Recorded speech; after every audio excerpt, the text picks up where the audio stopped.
ఈరోజు నేను ఇక్కడ ఉండడానికి కారణం మా అమ్మగారు, మై మదర్. మా అమ్మగారు పాలకొల్లులో ఉంటే నాకు హైదరాబాద్లో ఉన్న అమ్మ మా శ్యామలమ్మ. ఆవిడ ఫోన్ చేసి, మీరు వెళ్ళాలి శ్రీనివాస్, రెబల్ స్టార్ కృష్ణరాజు గారి పైన కార్యక్రమం జరుగుతుంది, నేను భీమవరంలో ఉన్నాను, అక్కడ కూడా మీరు ఉండాలని కోరుకుంటున్నా, కానీ నా తరఫున మీరు ఇక్కడ ఉండాలి, అది పూర్తయ్యేంత వరకు ఉండాలి, నేను వర్మకి చైతన్య గారికి చెప్తున్నాను ఈ మాట అన్నారు. అలాగేనమ్మా, మీ మాట శిరసావహించి ఇక్కడే ఉంటానమ్మా అన్నారు.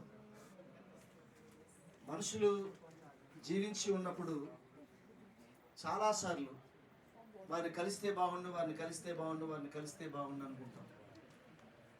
వాళ్ళు వెళ్ళిపోయిన తర్వాత వాళ్ళని తలుస్తూనే ఉంటాం మనం అందరం కూడా. కానీ చాలాసార్లు మనం అందరం ఆయన మిస్ అయి ఉంటాం కలవడానికి. రెబల్ స్టార్ కృష్ణరాజు గారితో నాకున్న పరిచయం అది మూలాల్లోకి వెళితే, ఆయనది మొగల్తూరు, నేను మొగల్తూరులో చదువుకున్నా. ఆయన నర్సాపురం వైఎన్ కాలేజీలో మాకు చాలా సీనియర్, ఆయన 30 ఏళ్ళు. నేను అదే కాలేజీలో చదువుకున్నా, నాది పాలకొల్లు. మా ఇద్దరి మధ్యన కొన్ని అంటే ఎన్నో ఆత్మీయమైనటువంటి క్షణాలు సినిమాలో ఉన్న వాళ్ళకైతే తెలుసు. నేను సినిమాలో హీరోగా చేశాను కానీ అలా కలవలే. కానీ వ్యక్తిగతంగా ఆయన డిఫెన్స్ మినిస్టర్గా ఉన్నప్పుడు -డిగ్రీలో, కార్గిల్లో -డిగ్రీలో వెళ్ళి నేను అక్కడ సైనికుల కోసం గజల్ ప్రోగ్రామ్ చేసినప్పుడు ఈ వాజ్ ఎ డిఫెన్స్ మినిస్టర్. నేను ఆఫ్ఘనిస్తాన్, పాకిస్తాన్లో పాదయాత్రలు చేసినప్పుడు, తాలిబాన్ దగ్గరికి వెళ్ళి పాడినప్పుడు నన్ను ఎంకరేజ్ చేసినటువంటి ఏకైక వ్యక్తి రెబల్ స్టార్ కృష్ణరాజు గారు. ప్రతిరోజు ఆయన చనిపోయే ముందు ఒక 4-5 సంవత్సరాల ముందు ప్రతిరోజు నాకు ఫోన్ వచ్చేది, ఎన్ని గంటలకు వస్తున్నారు బ్రేక్ఫాస్ట్కి అనేవారు. బ్రేక్ఫాస్ట్కి స్టార్ట్ అయింది, మళ్ళీ డిన్నర్ వరకు కూర్చునేవాళ్ళం. చాలామందికి తెలియదు మీడియాకి, ఆయన నటించిన ఆఖరి చిత్రం రాధే శ్యామ్. కానీ నేను హీరోగా ఆయన ఒక స్పెషల్ క్యారెక్టర్లో నమో గంగా అనే సినిమా ప్రభాస్ ప్రొడ్యూస్ చేస్తుంటే ఒక్క 5 రోజులు కరోనా రాకుండా ఉండుంటే మా సినిమా స్టార్ట్ అయి ఉండేది.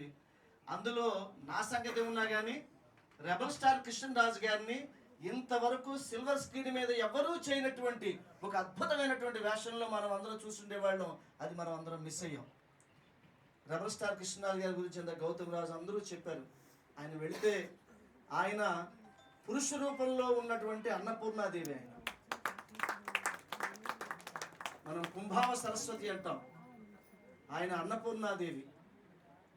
సినిమా షూటింగ్లో కానివ్వండి, ఎక్కడికి వెళ్ళినా సరే అన్నం పెట్టాలి, అందరికి 10 మంది అన్నం తినాలి అనేటువంటి గొప్ప వ్యక్తి. చాలాసార్లు నాతోటి ఆయనకి అంటే కొద్దిగా ఒంట్లో బాగాలేనప్పుడు ఆయన ఎంత ఆనందంగా, అంటే బాధ ఒక పక్క నిలిపేస్తున్నా కానీ ఎంత ఆనందంగా ఉన్నారంటే, రెబల్ స్టార్ కృష్ణరాజు గారి అబ్బాయి ప్రభాస్ ఇవాళ గ్లోబల్ సూపర్ స్టార్ అయినందుకు ఎంతో ఆనందంగా వెళ్ళిపోయాడు. ఆయన ఎన్నిసార్లు నాతో అన్నాడంటే, ఆయన this is the proud moment I dreamed for it. నేను దీనికోసం నేను చాలా చాలా చాలా చాలా ఎదురు చూశాను. ఇవాళ నా కొడుకు బియాండ్ ద బౌండరీస్, ఎల్లలు దాటి నా ప్రభాస్ వెళ్ళిపోయాడు.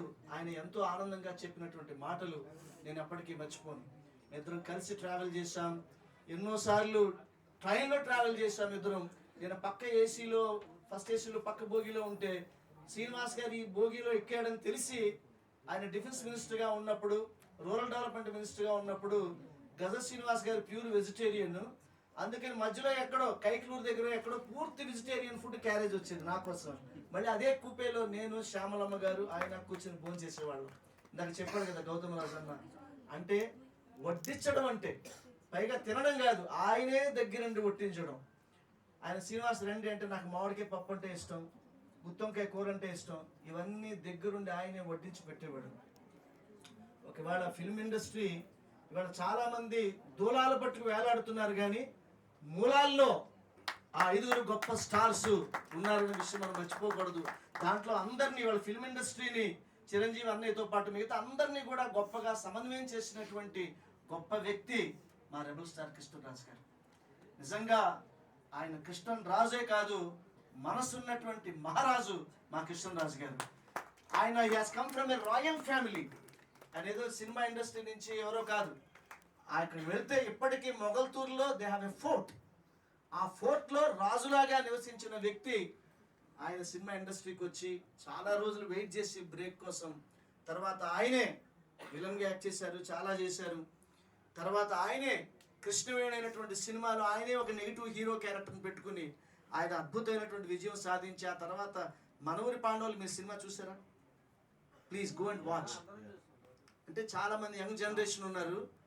ద పెర్ఫార్మెన్స్, ఒక యాక్టర్ అంటే బొబ్బిలి బ్రహ్మన్న ఇవి కాదు. ఒక్కసారి మనవూరి పాండవుల్లో ఆయన శ్రీకృష్ణుడి వేషం వేశాడు సివిల్ డ్రెస్లో. ఆ సినిమా చూడండి.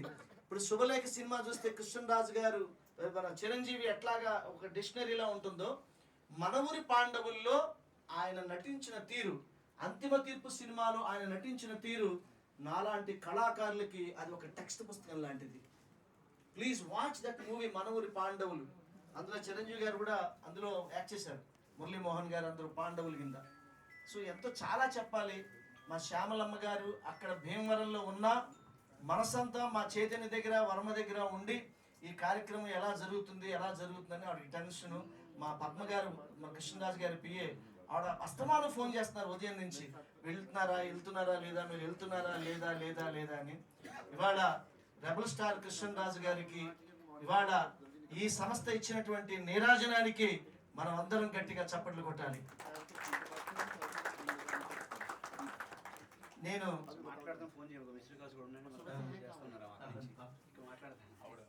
నేను చాలాసార్లు నేను మిస్ అవ్వకూడదు. ఆయన ప్రతిరోజు సమయం చూసుకున్నప్పుడల్లా ఆయన కాల్ వస్తుంది, వెళ్ళాలి అని. ఆయన చనిపోయిన రోజు అన్ఫార్చునేట్గా నేను ఎక్కడో వేరే కంట్రీలో ఉన్నాను. That was a very bad. అమ్మా ఎట్లా ఉన్నారమ్మా?